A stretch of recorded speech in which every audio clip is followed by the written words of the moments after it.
Tous les fans de Game of Thrones savent qu'il reste des tas de questions auxquelles la série n'a jamais répondu. George Martin a créé un Westeros si riche que la série n'a pu en montrer qu'une infime partie. Pendant des années, les fans ont comblé les vides avec des théories, des wikis et beaucoup de spéculations.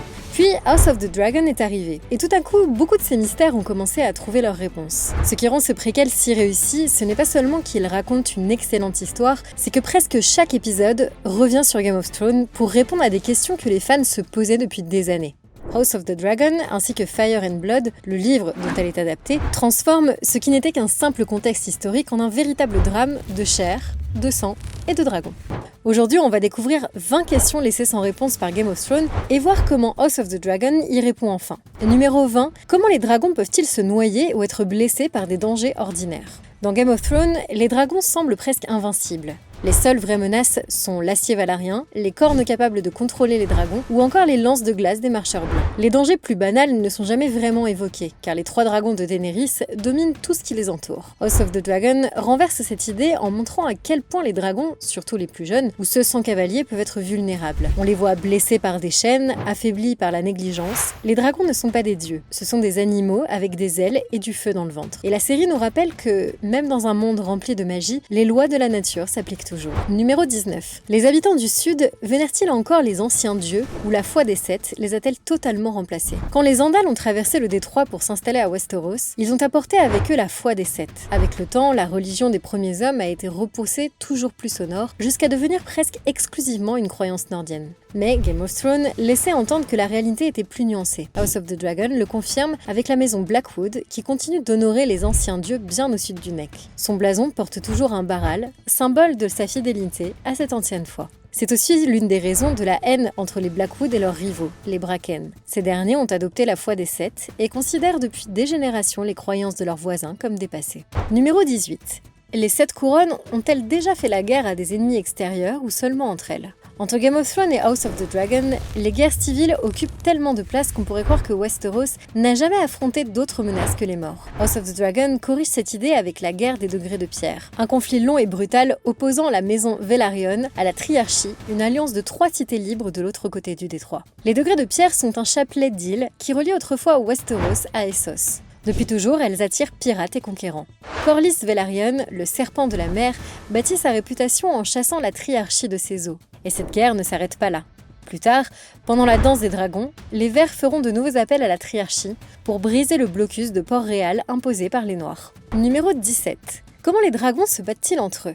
C'est une question que beaucoup de femmes se posaient, car Game of Thrones ne nous a jamais vraiment montré un véritable combat entre dragons. Avec seulement 3 dragons adultes dans toute la série et un seul affrontement aérien digne de ce nom, les duels entre dragons restaient surtout théoriques. House of the Dragon balaye cette idée dès le début de la danse des dragons. On découvre que les combats ne ressemblaient pas à un élégant ballet aérien. Ils sont brutaux, chaotiques et incroyablement violents. Les plus grands dragons cherchent à agripper leur adversaire avec leurs griffes, se tordent en plein vol et tentent de lui déchirer une aile ou de lui briser le cou avec leurs mâchoires. Les dragons plus petits misent davantage sur leur vitesse pour esquiver et attaquer sous des angles que les plus imposants ne peuvent pas défendre. Le feu est évidemment utilisé, mais il passe souvent au second plan face à la violence physique du combat. Les morsures, les griffures et les déchirures donnent davantage l'impression d'assister à l'affrontement de 2 prédateurs qu'à un duel parfaitement maîtrisé. Numéro 16. Tous les Targaryen sont-ils insensibles au feu ? Ce point semblait déjà réglé dans Game of Thrones. Daenerys sort du bûcher funéraire de Khal Drogo sans la moindre égratignure. Et la série laisse entendre que le feu n'a tout simplement aucun effet sur elle. Le problème, c'est que beaucoup de fans ont étendu cette règle à toute la lignée de Targaryen en pensant que tous partageaient cette immunité. House of the Dragon montre clairement que ce n'est pas le cas. Viserys se brûle à plusieurs reprises à l'écran. Plus marquant encore, lors de la bataille de Repos du Freux, le souffle de Vhagar brûle Aegon à travers son armure et le laisse grièvement blessé. S'il restait encore un doute, cette scène prouve que les Targaryen sont peut-être plus résistants à la chaleur que les autres, mais certainement pas invulnérables au feu. Quel que soit le pouvoir que leur confère leur sang, il a des limites. Numéro 15. Qui s'occupe des dragons lorsqu'ils n'ont pas de cavaliers ? Dans Game of Thrones, Daenerys s'occupe presque seule de ces 3 dragons. Elle les nourrit, les gronde et enferme même Drogon et régale dans les catacombes de Myrine, lorsqu'ils deviennent incontrôlables. On a donc l'impression que chaque Targaryen improvise au fur et à mesure. House of the Dragon révèle qu'il existe en réalité une institution entière consacrée à cette tâche, les gardiens des dragons. Ces soigneurs spécialisés parlent le haut valarien et sont formés dès leur plus jeune âge pour élever et entretenir les dragons. Ils supervisent leur alimentation, assistent à l'incubation des œufs et sont présents lorsque les jeunes dragons rencontrent un futur cavalier pour la première fois. C'est un métier qui demande autant de courage que de patience, car malgré toute leur majesté, les dragons restent des animaux sauvages capables de tuer un homme sans même le vouloir. Numéro 14. Pourquoi la garde de nuit est-elle devenue si misérable à l'époque de Jon Snow? Lorsque Game of Thrones commence, cette organisation censée protéger Westeros est principalement composée de criminels, de débiteurs et d'hommes qui n'avaient plus d'autre choix. Elle ressemble davantage à une institution en déclin qu'à l'ordre prestigieux décrit dans les anciennes légendes. House of the Dragon nous explique enfin comment cette décadence s'est installée grâce à Griggan Stark, le seigneur de Winterfell. Pendant des milliers d'années, la garde de nuit accueillait surtout des condamnés, ce qui a peu à peu terni sa réputation. Mais Torrhen Stark, l'ancêtre de Cregan et dernier roi du Nord avant de se soumettre à Aegon le Conquérant, instaura une nouvelle tradition. Chaque hiver, un dixième de ses hommes partait volontairement servir au mur, considérant cette mission comme un honneur plutôt qu'une punition. Pendant un temps, cela permit à la garde de compter sur des hommes compétents. Mais après la conquête d'Aegon, la longue période de paix réduisit le nombre de condamnés envoyés au mur, tandis que les seigneurs cessèrent progressivement d'y envoyer leurs propres hommes. Au fil des générations, cette tradition disparut, et la garde de nuit redevient peu à peu un refuge pour tous ceux dont le royaume ne voulait plus. Numéro 13. Pourquoi les Targaryen n'ont-ils jamais exploré le nord du mur avec leurs dragons? Vu la distance qu'un dragon peut parcourir, il est étonnant que personne en 3 siècles de règne Targaryen n'ait simplement décidé d'en envoyer un au-delà du mur pour voir ce qu'il s'y trouvait.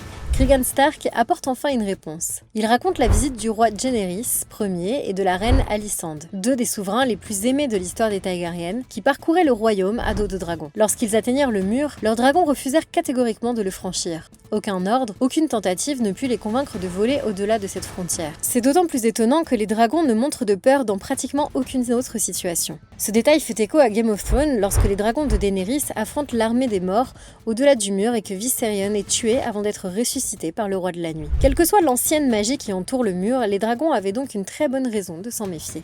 Numéro 12. Un dragon dont le cavalier est mort peut-il accepter un nouveau maître? Cette question est devenue très populaire après la fin de Game of Thrones. Beaucoup se demandaient si Drogon accepterait un jour un autre cavalier après la mort de Daenerys. House of the Dragon répond clairement « Oui, c'est possible ». Créer un lien avec un dragon sans cavalier reste difficile et dangereux, mais cela arrive régulièrement, surtout parce que les dragons vivent bien plus longtemps que les humains. Le meilleur exemple est Vhagar, le plus vieux et le plus grand dragon vivant de l'époque. Au cours de sa longue vie, il a eu 4 cavaliers différents, de Visenya Targaryen jusqu'à Aemond, qui finit par la revendiquer après une confrontation tendue avec ses cousins. Le processus n'est jamais simple. Certains dragons acceptent rapidement un nouveau cavalier, tandis que d'autres résistent pendant des années, voire n'en acceptent plus jamais. Le caractère du dragon compte autant que celui du futur cavalier. Les dragons les plus âgés, comme Vhagar, semblent presque considérer ce lien comme une formalité après avoir vu tant d'humains défiler au cours de leur existence. Numéro 11. D'où venaient vraiment les 3 œufs de dragon de Daenerys? Cette question intriguait aussi bien les lecteurs que les spectateurs. Lorsque Daenerys reçoit ses œufs en cadeau de mariage d'Illyrio Mopatis, les dragons ont disparu depuis plus d'1 siècle. On pensait qu'il s'agissait simplement d'anciens œufs fossilisés, miraculeusement éclos, grâce à la magie du sang et au bûcher funéraire. House of the Dragon révèle enfin leur véritable origine. Les 3 œufs ont été pondus par Syrax, le dragon de Rhaenyra. Daemon les récupère dans la fosse aux dragons, où ils restent pendant des années parmi les biens de la famille. Lorsque la danse des dragons tourne au désastre, Rhaenyra envoie ses œufs avec ses 2 plus jeunes enfants afin de protéger l'avenir de sa lignée.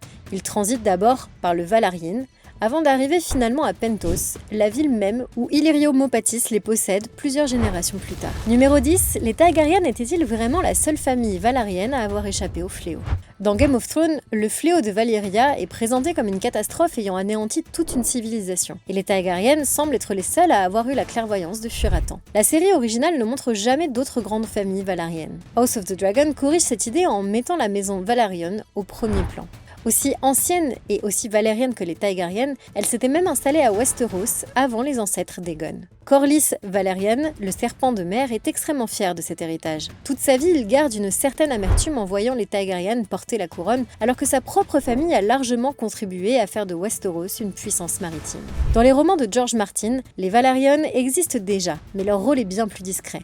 House of the Dragon leur rend enfin la place qu'ils méritent et change au passage notre vision de la chute de Valyria. Numéro 9. Pourquoi Aegon a-t-il vraiment conquis Westeros? L'histoire officielle raconte qu'Aegon voulait simplement unifier les 7 couronnes sous son autorité. Une explication simple, mais qui ne dit jamais pourquoi un homme déjà puissant, Aper Dragon, aurait pris le risque de conquérir tout un continent. House of the Dragon apporte une réponse bien plus fascinante.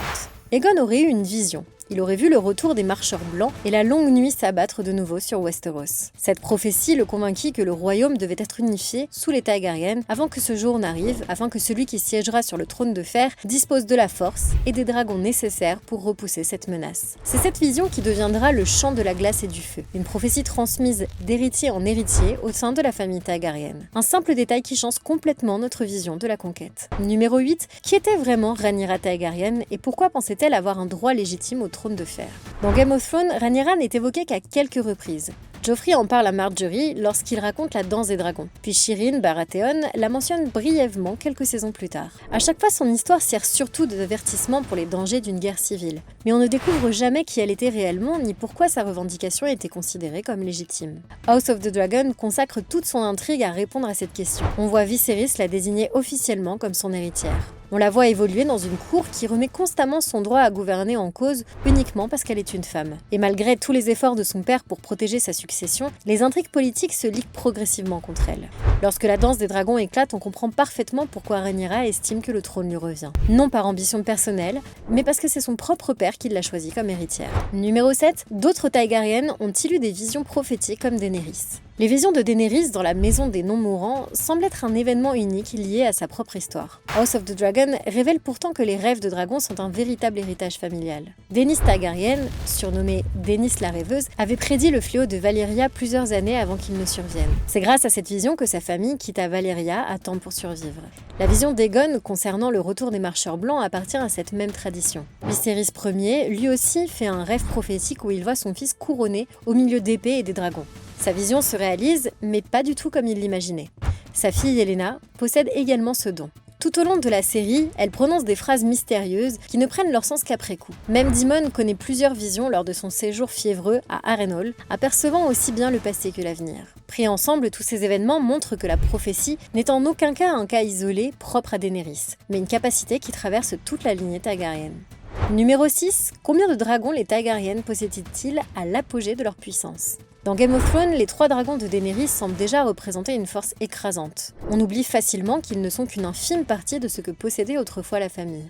House of the Dragon nous donne enfin des chiffres. Avant le début de la guerre, les Noirs comptaient déjà des dragons comme Syrax, Caraxes, Méliès, Vermax, Arax, Tyrax ou encore Moondancer. En ajoutant les dragons sans cavalier, ils disposent d'environ 13 dragons au début du conflit. Les Verts, eux, n'en contrôlent que 4. Et ce n'est pas tout. À Peredragon, près d'une vingtaine d'œufs sont encore en incubation et pourraient éclore. Quand on compare cela aux 3 seuls dragons de Daenerys 2 siècles plus tard, on mesure encore mieux l'ampleur de la tragédie qu'a représentée la danse des dragons. Numéro 5. Que s'est-il passé entre le fléau de Valyria et la conquête de Westeros par Aegon? Game of Thrones évoque ces 2 événements mais laisse complètement dans l'ombre le siècle qui les sépare. House of the Dragon, en s'appuyant sur Fire and Blood, comble ce vide avec le siècle de sang. Après la chute de Valyria, ces anciennes colonies se livrent une guerre sans merci pour s'emparer de l'héritage de l'Empire disparu. Volantis devient la plus ambitieuse d'entre elles et cherche à s'imposer comme la nouvelle puissance dominante d'Essos. Bien avant de tourner son regard vers Westeros, Aegon enfourche Balerion, la terreur noire, pour intervenir dans ce conflit. Lors d'une bataille navale près de Lys, il incendie une flotte entière et contribue à renverser le cours de la guerre. Numéro 4. Les Targaryen contrôlaient-ils vraiment leurs dragons? Dans Game of Thrones, Daenerys donne l'impression que les dragons obéissent naturellement aux Targaryen. House of the Dragon démonte rapidement cette idée. Viserys lui-même admet que ce contrôle est peut-être une illusion entretenue par sa famille. Cette théorie est confirmée lors du final de leur première saison. Ni Lucerys ni Aemon ne parviennent réellement à maîtriser leurs dragons pendant leur affrontement au-dessus de Storm's Head. La peur, l'instinct et la colère prennent le dessus sur les ordres de leurs cavaliers. Les dragons réagissent avant tout aux émotions. Ils peuvent agir selon leur propre volonté, indépendamment de ce que leurs cavaliers souhaitent. Certains liens sont plus forts que d'autres. La relation entre Daemon et Carax paraît presque télépathique, forgée par des décennies de batailles communes, mais ce type de connexion reste l'exception. House of the Dragon montre que monter un dragon a toujours été davantage une négociation qu'un véritable rapport d'autorité. Numéro 3. Quelle est la véritable histoire de la dague en acier valyrien qui tue le roi de la nuit? Cette dague joue un rôle majeur dans la fin de Game of Thrones, mais son passé est resté très flou. On sait qu'elle sert à tenter d'assassiner Bran Stark, puis qu'Arya l'utilise pour vaincre le roi de la nuit. Mais son histoire s'arrêtait là. House of the Dragon and Fire and Blood remonte jusqu'à Aenar Targaryen, le seigneur dragon qui quitta Valyria avant le fléau. La dague passe ensuite entre les mains d'Aegon le Conquérant. Il y fait graver un message secret, invisible tant qu'il n'est pas exposé au feu. Ce message contient la prophétie du champ de la glace et du feu, transmise de génération en génération parmi les héritiers Targaryen. La dague devient ainsi bien plus qu'une arme. Elle est le symbole physique de cette prophétie, avant de finir entre les mains d'Arya Stark pour mettre fin à la guerre qu'elle annonçait. Numéro 2. Qu'est-ce qui a réellement déclenché la danse des dragons? On savait déjà que cette guerre opposait Rhaenyra à son demi-frère Aegon II pour la succession au trône de fer. Mais House of the Dragon nous montre précisément comment tout a commencé. Pendant des années, Rhaenyra reste l'héritière officiellement désignée par Viserys. Les plus grands seigneurs du royaume lui jurent fidélité. Puis, tout se fissure. Les malentendus entre Viserys et Alicent, les manipulations d'Otto Hightower et les divisions de la cour alimentent progressivement le conflit. Même après le coup d'état des Verts et le couronnement d'Aegon, Rhaenyra cherche encore à éviter une guerre ouverte. Mais la mort de son jeune fils, Lucerys, tué par Aemond, fait voler en éclats toute possibilité de réconciliation. Numéro 1. Faut-il vraiment croire à la prophétie du prince qui fut promis? Pendant une grande partie de Game of Thrones, cette prophétie ressemble surtout à une croyance portée par Mélisandre. House of the Dragon lui donne une toute autre importance.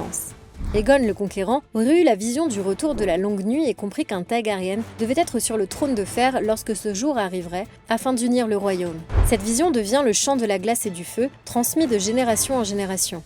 De leur côté, les prêtres rouges d'Essos annoncent eux aussi la venue d'un héros destiné à repousser les ténèbres. Le fait que deux traditions totalement indépendantes racontent la même prophétie laisse penser qu'il ne s'agit pas d'une simple légende, mais bien d'un véritable fil conducteur de l'histoire de Westeros. Et voilà notre classement des 20 questions auxquelles House of the Dragon a enfin apporté une réponse. N'hésitez surtout pas à nous dire en commentaire laquelle vous a le plus surpris ou s'il en reste d'autres que vous aimeriez voir explorer.